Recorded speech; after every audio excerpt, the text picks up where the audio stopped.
All right, it's a final out there in Portland. Kings come up short, 134-133 in overtime. We're watching Toyota Kings Postgame Live. We're going to hear from Doug Christie coming up in just a minute. Drapes, Deuce, Mo. I'm trying to figure out how to play this one, guys. Yeah. Because the way this one ended, Deuce, initially I thought, all right, that's a foul. They didn't call it, so I'm like, all right, we got one. Then all the replays, and now I'm kind of disgusted that it came down to that. Like, it was kind of, a great game was kind of ruined by the whistle. I know we were talking about it, and maybe it was a foul or not, but it was kind of anticlimactic, though. For it to end that way? Like, we had the walk-off. It was like we had the walk-off, and then they were like, no, come back out. You still got one more pitch. Well, I'll say this. Probably one of the most entertaining games of the season we just witnessed. Yeah. It was tough. I mean, it was tough. I mean, the fact that they were down 18 with 4 minutes to play in this game, fought back to force overtime. How many times did this game look over tonight, both at late in the fourth quarter and overtime? For sure. And they kept fighting back. The Blazers, I mean, I was just blown away by the missed free throws, the poor execution, not being able to inbound the ball. And DeMar DeRozan was spectacular in this game. And unfortunately, it came down to the end and what we saw. What you got, Morgan? What you got? What you got? I'm just laughing, too, because I think how we were back here watching the end of that game, I'm sure a lot of people at home were feeling those same things, right? Just the roller coaster where you're like, no way, is this going to happen? And then you also see the emotions from the Kings bench, and you see how excited they were when they thought that they had won the game, and then they didn't. And it's nice to see that they even felt that togetherness there, that we got to see that. So there's so many other good things to take away from this game that was actually happening on the court. But yeah, it's not fun seeing the confetti come down at the end for the Portland Trailblazers. All right, let's show you how this one wound up. I mean, usually we do a crunch time tape, last 5 minutes. We got to go back to the fourth quarter, 83-82. And the Blazers going to 29-8 run, end of third, beginning of the fourth, Morgan. We thought, this thing's a wrap. Kings got down by 18 in the fourth. That was wild to see. And the Kings just not doing a great job of anything in that fourth quarter. And it felt really frustrating there and deflating, because this is what we've seen so much from the Sacramento Kings this season specifically. Yeah. So to see them fight back was nice, but you're exactly right. Portland was doing a great job there in the fourth. Well, and they didn't make a three in the third quarter. Then all of a sudden, fourth quarter comes, get good looks, and they were knocking them down. Yeah, in the fourth quarter, the Portland Trailblazers, 32 points given up, 33 for Portland, but they had 4 threes. With that being said, 107-89, 5:03. We got an 18-point ball game. Pack it up, head back home, fellas. We'll see you Saturday. But Deuce, this team showed some fight, man. They did not give up in this game. I mean, I think that's one of the most impressive things for all the talk. I mean, we hear all the content creators, the fans, everybody talking about where this team is at and being disappointed. This team fought. They're not playing like a team that hates each other. Like they came out tonight like we wanted to win this game. And it was fun for me to see the young guys step up the way they did, getting expanded minutes. And then even see like someone like DeMar DeRozan, to me, who's like the ultimate professional in this game. Just do what he does best. Find the mismatches, hit clutch shots, take advantage of the defense.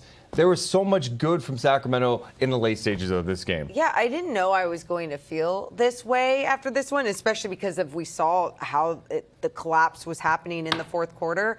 But I think you're right about that. The fight, ultimately, what we saw is not something we've seen throughout this season. And then to see the minutes throughout this game, too, especially with some of the younger guys, or even Keon Ellis seeing 33 minutes, or Clifford seeing 20. And obviously, I know we'll talk about Max. But I guess my point to that, too, DeMar going into the fourth didn't have as many minutes. I know we'll also talk about Malik Monk not even seeing a minute on the floor, getting a DMP. But Kyle, it felt like that shift was starting to happen in this game. So I guess there's just a whole bunch of things to go over. Yeah, let's go down to the last 5 minutes of this fourth quarter where the Kings were able to make that comeback. They were down 18 at one point, going a 24-6 run to end the fourth quarter.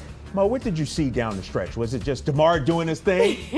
DeMar said, hey, guys, jump on my back. Let's go. He became Mr. Reliable. And that's always great to see, especially down the stretch. But there you go. You even have the young guy, Maxime Reynaud, just making some big plays, whether it's a rebound, whether it was a putback. It was so great to see not only DeMar lead the way, but I felt like it became contagious for everyone else. Yeah, they were down 7 with 31 seconds left to go, and Deuce is shaking his head like Portland couldn't make free throws. They were turning it over. It was unbelievable. I mean, 21 of 33 at the free throw line. And then this play right here.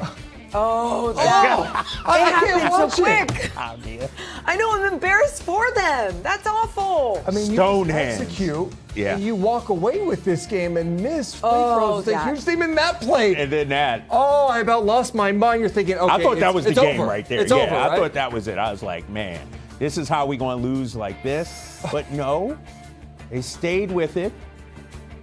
The Max Reynaud's like, I got the rebound. But how about DeMar DeRozan in the corner right here? Just The how they were going flyby. out. Ooh, and that play was crazy. It was like deflected to DeMar.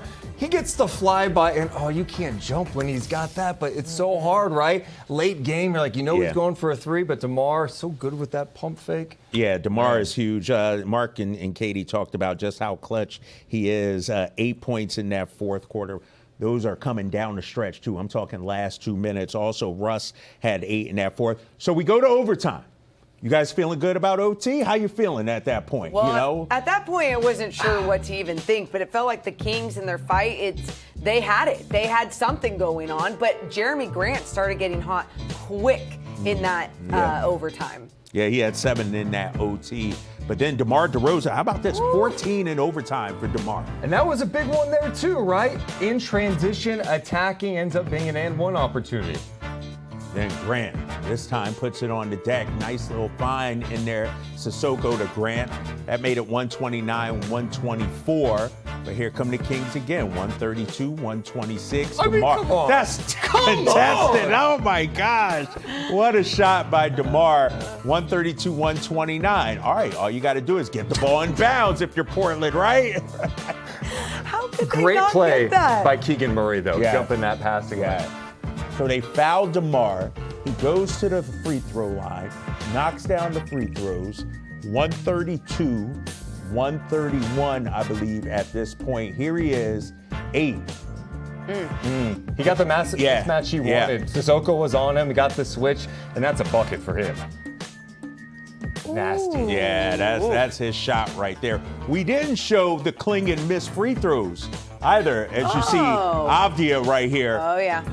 Coming back down. They call a foul on Russ, I believe, right there.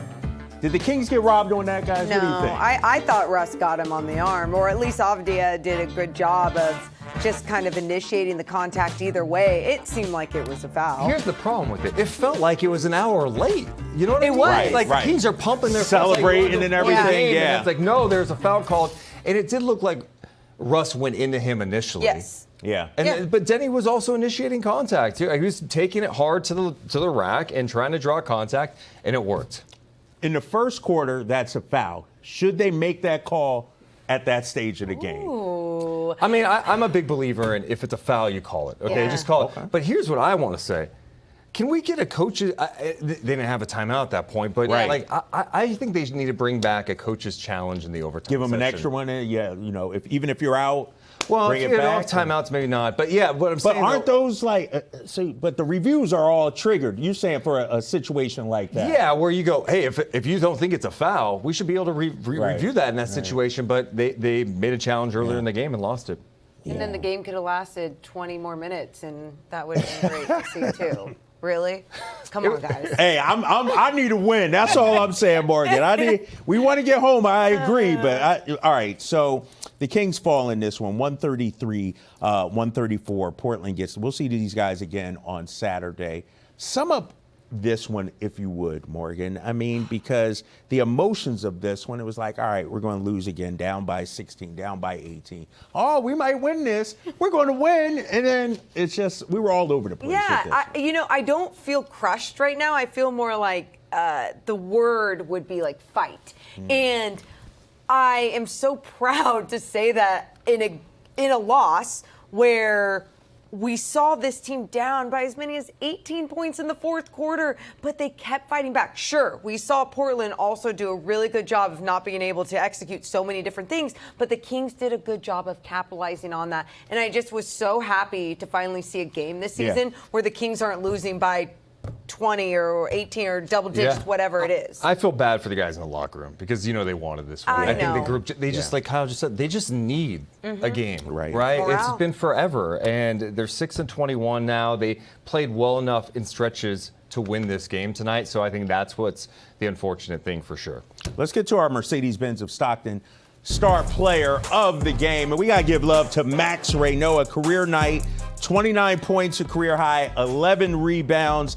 Dude played 37 minutes. He more than held his own against the Portland Bigs tonight, Morgan. He did. 11 rebounds for him, but I love the way that he kept battling through these bodies. He's not the biggest body out there, and you saw him in that two-man game with Russ as well. I feel like Russell Westbrook can make any big look great, but he made himself look great. The pump fake, putting the ball on the floor, going up against Klingon. You guys, he was doing things that I feel like we have not seen yet out of his game. Every single game from him, we see something new, progress, development, growth, whatever it is. I love what we're seeing from the Rook. He played 37 minutes tonight, too. Yeah. And for him to get experience in a tight game on the road, these are all big things for him. This guy's a second-round pick, and he's showing something. It went from, can he be like a solid backup big to, I don't know, maybe you have something here with Maxime Reynaud. I'm encouraged by it, and this is the type of thing that we want to see. When you're not a good team, you want to see some young guys perform at a high level and give you some hope. And I think he's giving some Kings fans some hope. All right, speaking of Max, let's head back out to Portland. Here's Max speaking to reporters after the game. I think it's really exceptional. Obviously, to show you a lot of resilience, being steady throughout the game, not being too high, not being too low, and understanding your role within the plays we're trying to run, defensively and offensively. So it's just accelerated learning, really. Different look tonight with Keegan at the 3 and Precious at the 4 and you at the 5. What do you think about that group, and what do you like about it? Yeah, bigger group. Obviously, probably a little bit easier on defense, being able to have more length and probably rebounding as well. It's something that we just started doing, so we probably need to practice a little bit more. But it's adjustments throughout the course of the season. I'm not going to teach you that. You know how it is. So yeah. Does the how much does it sting to as encouraged as you might be by the comeback to fall short in the end? Does that sting a little bit walking out of here? Yeah. Nice, Max. Yeah, damn Skippy, it stings. All right, we got much more coming up. We continue to break this one down. We hear from Doug Christie and more players next. Toyota Kings Postgame Live is presented by Toyota. Class-leading MPG and more hybrid models than any